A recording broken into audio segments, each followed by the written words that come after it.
লক্ষ্মী পুজো হয় তাহাকে কোজাগরী লক্ষ্মী পুজো কহে। যে নারী অথবা নর এই পুজো করে তাহার গৃহে রাজলক্ষ্মী, ভাগ্যলক্ষ্মী, কুললক্ষ্মী আর যশলক্ষ্মী অচলা হইয়া অধিষ্ঠান করে। কখনো তাহার অর্থের অভাব হয় না। ব্রতকথা। এক দেশে এক রাজা ছিলেন। তার একটি নিয়ম ছিল, তার হাটে যেসব জিনিস বিক্রয় হবে না তিনি সেই সব জিনিস উচিত মূল্যে কিনে নেবেন। একদিন এক কামার লোহার একটি মূর্তি বিক্রয় করতে এলেন, কিন্তু সকাল থেকে সন্ধ্যা পর্যন্ত সেই মূর্তি বিক্রয় হলো না। কামার তখন রাজবাটির সামনে দিয়ে চিৎকার করে বলে যেতে লাগলো, আমার এই মূর্তি কেউ কিনবে না কি গো? রাজা সে কথা শুনতে পেয়ে উচিত মূল্যে সেটা কিনে নিলেন।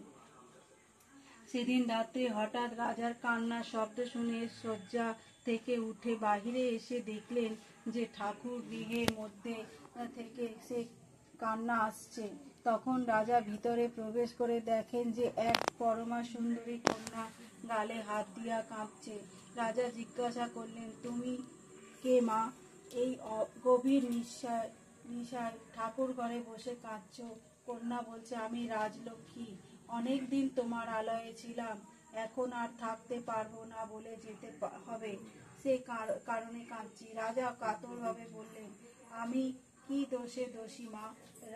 রাজলক্ষ্মী বললেন, কই আর